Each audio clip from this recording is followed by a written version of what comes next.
Edinilen bilgiye göre Zonguldak'ta jandarma ekiplerinin uygulama yaptığı noktada 67 ADY 470 plakalı otomobilin sürücüsü Dİ dur ihtarına uymayarak kaçtı.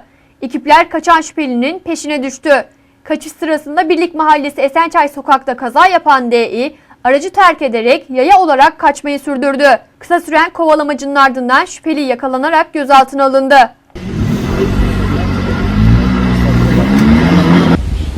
Öbür çekiyorum diyor. Bir bakalım diyor. Hangi dükkan? Tane söyledin mi?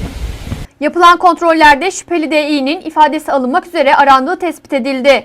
Öte yandan kovalamaca sırasında hasar gören ekip aracı ile kaza yapan otomobil olay yerine çağrılan çekici yardımıyla kaldırıldı.